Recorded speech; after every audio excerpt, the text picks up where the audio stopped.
Okay, so now we're going to show how to use the fat freezer. These are the fat freezer pads. You want to ensure that this is on the client before you begin, because the fat freezer can burn the client's skin if you do not have this protection sheet over it.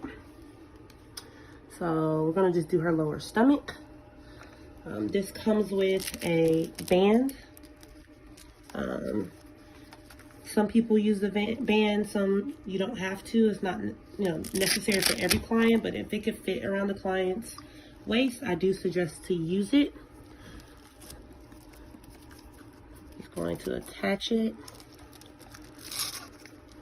So ensure that it is completely on the pad and none of it is touching the client's skin. And just gonna push the on button. And this will stay on 10 minutes when you include it with the whole body sculpting treatment. Some people can just come in and use this for 30 minutes to an hour as well.